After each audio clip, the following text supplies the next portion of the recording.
북한 김여정 제1부부장이 6개월 만에 대남 비난을 쏟아냈습니다. 담화를 낸 표면적인 이유는 강경화 외교부 장관의 북한 코로나 대응 관련 발언 때문입니다. 네, 마침 오늘은 스티븐 비건 미 국무부 부장관이 공식 방한 일정을 시작하는 날이어서 비건 부장관이 방한하자마자 김 부부장이 이런 대남 비난 담화를 발표한 배경에 관심이 쏠리고 있습니다. 전문가와 함께 자세히 알아보겠습니다. 홍현익 세종연구소 수석연구위원 나와 있습니다. 안녕하십니까? 네. 안녕하십니까? 자, 김여정 제1부부장이 6개월 만입니다. 6개월 만에 비난 담화를 냈는데 말이죠. 강경화 장관의 발언을 이유로 해서 망언이다라고 표현을 했죠. 네. 남북 관계가 지금 소강 상태고 북미 관계도 지금 미국이 바이든 당선에 대해서 보도도 안 하고 네. 내심 이제 전략을 가다듬고 있는 상황인데 우리 정부의 전략은 북한이 최소한 도발하지 못하도록 하고 그래서 바이든 행정부가 이 취임 이전이라도 북한과 대화를 시작하기를 이제 간절히 바라는 그런 상황이라고 이제 보여지는데요. 네. 근데 이제 강경화 장관께서 그 바레인에서 열리는 국제 회의에 가셔서 회의에서 발표도 하고 또 인터뷰도 했는데 그 내용 중에 북한의 심기를 거슬리는 그런 내용이 있은 거죠. 특히 그 김정은에 대한 얘기도 있기 때문에 북한의 행태가 좀 이상하다, 좀 비꼬는 식으로 들은 것 같아요. 비꼬고 거기에 또 내용 중에 이 소통, 그러니까 토론은 전혀 되지 않고 하향식으로 의사 진행만 되고 있고. 그리고 환자가 없다라고 그러면서 거기에 매우 집중하는 모습이 참 이상한 모습이다. 그러니까 굉장히 지금 어려운 상황인데 북한이 그거를 제가 볼 때는 내용 자체는 이상한 게 하나도 없어요. 제가 그렇죠? 봐도 당연한 얘기인데 그렇죠. 그걸 당하는 사람 입장에서는 이게 남북 관계를 과연 잘하고자 하는 건지 기분이 나빴다 그런 얘기를 지금 담화로 쏟아낸 겁니다. 근데 이 담화가 그 북한 주민들이 볼 수 있는 담화가 아니라 대외용으로만 내놨거든요. 그건 또 어떤 의미가 있는 걸로 봐야 됩니까? 사실 9월 달에 그 남북 정상 간에 친서가 교환됐잖아요. 그리고 공무원 그 살해 사건 그때 이제 알려진 바가 이제 친서가 교환됐다는 게 그때 알려졌고 그리고 김정은이 일종의 사과도 했잖아요. 그 얘기는 김정은은 남북 관계를 지금 소강 상태로 가져가지만 그렇다고 해서 적대 관계로 지금 가져가는 건 아닌 것 같아요. 6월 달에 물론 남북 공동 연락사무소를 폭파시켜서 우리의 분노를 자아내고 미국에게도 강력한 메시지를 보냈지만 거기서 그쳤지 관계를 완전히 차단하고 단절하고 적대 관계로 가고 계속해서 싸우자 뭐 이런 태세는 아닌 것 같고요. 그런 상황에서 북한은 나름대로 좋은 기회를 노리고 있는데 우리가 북한을 좀 무시했다라고 하는 발언을 한 거라고 해서 경고를 한 것이기 때문에 북한 주민들에게 갑자기 또 남북 대화가 되고 뭐 이렇게 관계가 개선되면 금방 나만 욕하다가 관계를 개선하나 이럴 거 아니에요. 그러니까 우리만 들을 수 있는 대외용 발언을 한 것으로 여겨지고요. 북한 주민들은 남북 관계에 대해서는 지금 별 생각이 없는 거죠. 강경화 장관의 발언에 대해서 주제 넘은 평이다 이렇게 얘기를 했거든요. 자, 그러면은 지금 김여정 부부장이 지적한 이 발언 내용이 뭔지 좀 한번 구체적으로 살펴보겠습니다. 물론 잠깐 언급을 하셨지만은 구체적으로 어떤 내용인지 좀 보도록 하겠습니다. 북한의 코로나 대응이 이상하다라는 취지의 얘기를 했는데요. 지금 북한이 우리 코로나19 방역 지원에 별로 호응하지 않고 있다라는 얘기를 강 장관이 했고요. 또 코로나19 도전이 사실상 북한을 북한보다 북한답게 만들고 있다라고 생각한다라고 얘기를 했습니다. 또 그리고 북한이 코로나19 확진자가 없다라고 주장하지만은 믿기 어렵다라는 얘기로 했는데, 자 여기에 대해서 이제 조금 하지만은 확진자가 없는데도 불구하고 질병 통제는 아주 강하게 하고 있기 때문에 조금 이상하지 않느냐 하는 식의 발언이었습니다. 자, 강경화 장관의 발언은 사실 뭐 좀 상식선에서 하는 얘기가 아니었을까 싶은데요. 어떻게 평가할 수 있을까요? 정치나 외교는 결국 평가받는 거는 결과로 평가받는 거거든요. 그러니까 내용 자체는 이를테면 제가 방송에 나와서 저런 얘기하면 아무 문제가 없는데 네. 우리 정부가 지금 의도하고자 하는 방향이 북한과의 관계를 다시 재개하고 네. 또 북한이 최소한 도발하지 못하도록 하고 바이든 행정부 자극하지 못하도록 하고 남북 간의 관계라도 먼저 개선해서 북미 간의 징검다리 역할을 하겠다라는 게 정부의 방침인데 북한을 좀 자극하는 얘기들이 몇 가지가 있어요. 그 중에서도 제가 우리가 일반인들 생각하기에는 별거 아닌라고 생각하는 발언 중에 하나가 뭐냐면 그 북한에 대한 방역 지원을 우리가 제시했는데 응하지 않고 있다. 예, 예. 지원한다고 하는 거는 우리가 강자고 그들이 약자라는 걸 암시하고 있거든요. 그러면 그래요? 절대로 그들은 응하지 않고 오히려 무시당했다라고 이제 생각을 하고요. 그럼 네. 그냥 방역 협력을 도모하자고 대화를 제의했는데 그 응하지 않아서 아쉽다. 뭐 이렇게 했으면 아무 문제가 없겠죠. 근데 네. 지원한다 그랬는데 그렇게 심각하되면서 왜 응하지 않는지 이상한 나라다. 네. 이런 식의 어조거든요. 단어 그게- 선택에 문제가 있었군요. 그게 좀 자극적이고 예. 또 하나 아까도 말씀드렸지만 김정은의 그 어떤 하향식 그 소통이라고 하는 건 북한에서는 워낙 당연한데 네. 그거를 객관화시켜서 좀 이상하다. 토론도 예, 예. 없이 하향식 발언만 하고 우리가 생각하는 민주국가에서는 온 국민과 정부가 힘을 합쳐서 대응을 하잖아요. 근데 저쪽에선 위에서 밑으로 하향식으로만 얘기하는 게 좀 이상하다. 이렇게 얘기하는데 그걸 비꼬는 걸로 듣기가 십상이죠. 네네. 그래서 제가 볼 때는 외교관은 외교관답게 목적에 맞게 얘기를 해야 되거든요. 북한이 매우 지금 고생하고 있는데 같이 협력해서 이 민족적인 난관을 극복했으면 좋겠다. 그래야 뭐 대화에 나올 거 아닙니까? 네. 그런데 이제 북한의 상황을 객관적으로 기술했지만 그 내용이 북한을 자극하는 내용이었다면 그거는 우리에게 득이 안 되죠. 우리는 지금 북한하고 잘 지내고 싶은데 예, 예. 그런 부분에서 김여정이 더 심각해지면 안 되겠다 싶어서 일침을 준 건데 특히 이제 비건이 여기 와 있으니까 네. 미국에 대한 메시지도 겸해서 한 것이다 이렇게 볼 수 있겠습니다. 그러니까 우리 그 강 장관의 발언이 내용이나 의도도 뭐 물론 이제 북한의 심기를 거스려 좀 표현해서 이제 더 강하게 반발하는 그런 부분이 있는데 지금 이제 시기를 말씀하셨잖아요. 네. 미국에게는 어떤 메시지를 준다는 건가요? 지금 트럼프 대통령이 엊그저께도 사이버 테러 관련 북한의 제재를 또 강화했고 예.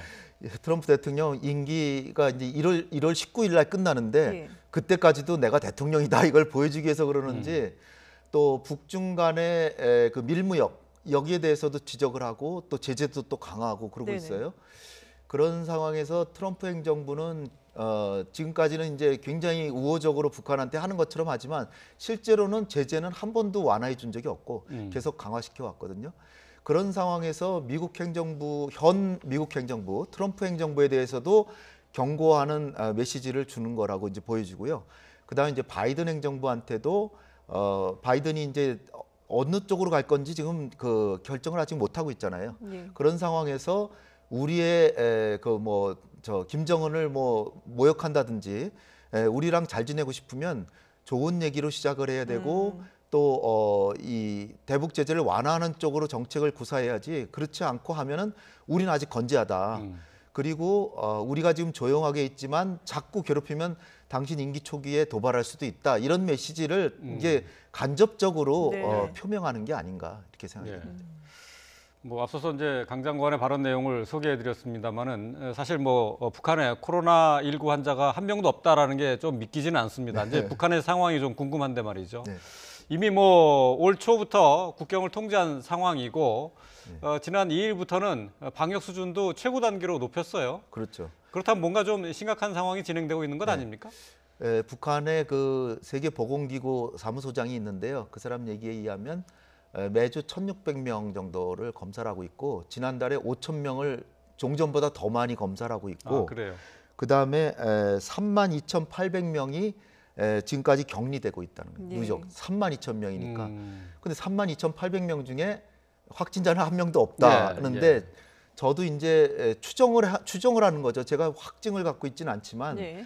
제가 볼 때는 북한에서는 확진자라고 생각을 해도 확진자로 판정을 안 하고 그냥 그 사람을 격리시켜서 뭐 혼자서 더 이상 다른 확산되지 사람에게 않게. 옮기지만 못하게 예, 하고 예. 네네. 그러니까 없는 거나 마찬가지죠. 예, 확진자를 결정을 안 하니까. 음. 그러나 실제로는 상당히 있을 것이다. 저는 아. 그렇게 보고요.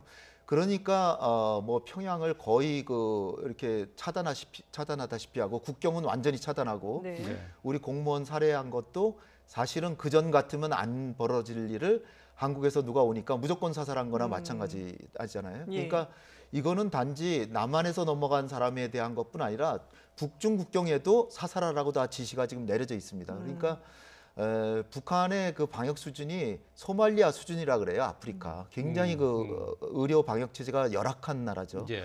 그런 상황이기 때문에 만약에 한 명이라도 환자가 발생하면 수십만 명이 사망할 수 있다. 이런 강박관념에 사로잡혀 있기 때문에 또 김정은은 자기도 걸릴 수 있다. 예. 예. 그런 상황에서 하여튼 최대한의 그 노력을 여기에 집중하고 이거는 그냥 뭐 국민 보건위생 이런 차원이 아니라 정권의 사활을 놓고 하는 투쟁이다. 네. 이런 차원에서 우리가 이해를 해야 될 것 같습니다.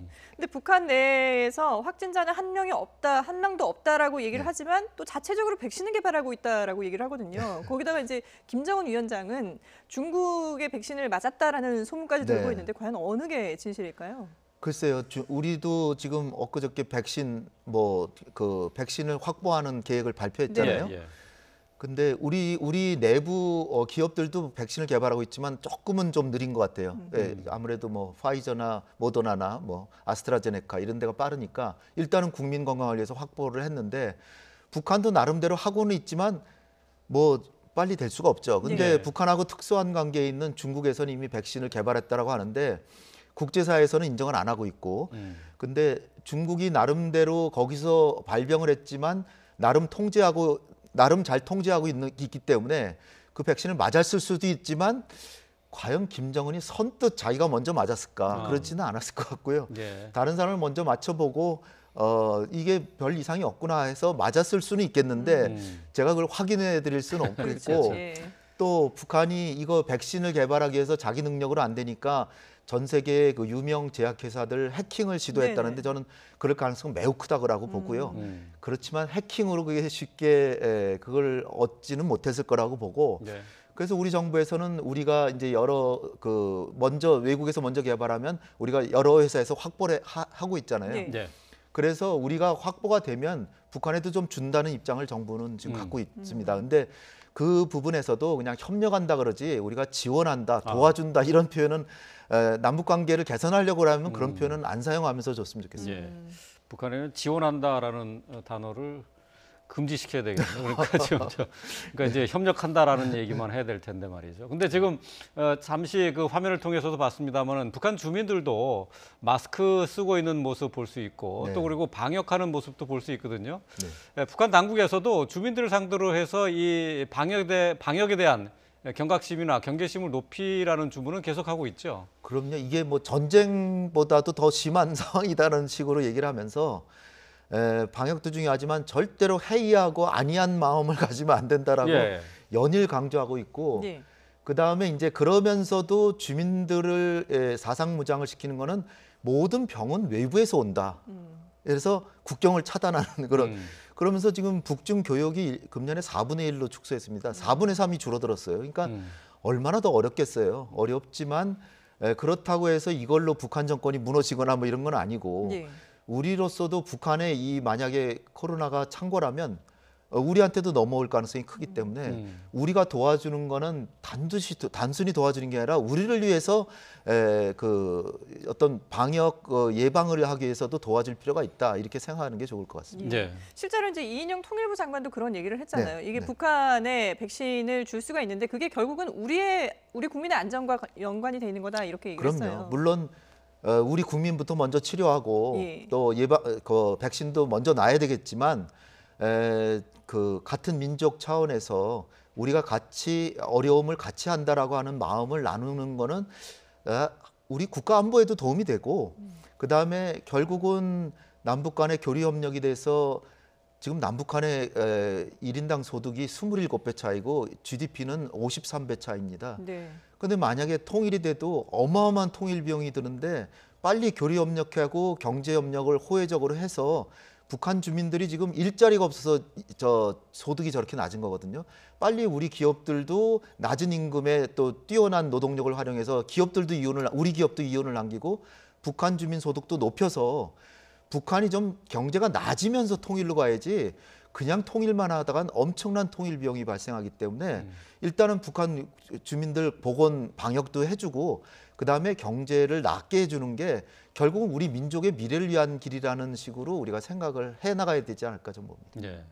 지금 뭐 통일부에서는 계속해서 이제 북한에 대해서 코로나 백신 지원 의사를 밝히고 있는데 말이죠. 근데 아직까지 별다른 반응을 보이지 않고 있어요. 네. 무슨 이유가 있는 건지 아니면은 언제쯤 반응이 나타날 것으로 예상할 수 있을까요? 제가 보기에는 일단 중국에서 많이 넘어가고 있기 때문에 넘어간다는 게 어떤 거죠? 그러니까 뭐 의료기구라든지 예. 의료 뭐 진단 키트라든지 이런 걸 중국에서는 많이 보내주고 있다라고 저 알고 있고요. 예. 그리고 우리 대북 지원 단체도 우리가 준다 그러면 안 받고요. 중국인 단체를 통해서 진짜로 북한에 주고 싶으면 중국인 단체를 통해서 중국이 준다 그러면 그건 받아간답니다. 아, 그래요? 예, 그러니까 이 북한도 나름으로 하고 있지만 하여튼 자존심은 뭐 왕처럼 강하기 때문에 그런 점에 주의해서 민간 단체를 잘 활용하고 중국도 활용하고 해서 우리의 하여튼 국익을 지키는 게 중요하지 자존심 싸움하는 것보다는 우리가 민족의 미래를 생각하면서 나아가야 되지 않을까 이렇게 생각합니다. 예. 예, 알겠습니다. 네, 지금까지 홍현익 세종연구소 수석연구위원과 함께 북한의 상황 짚어봤습니다. 잘 들었습니다. 감사합니다.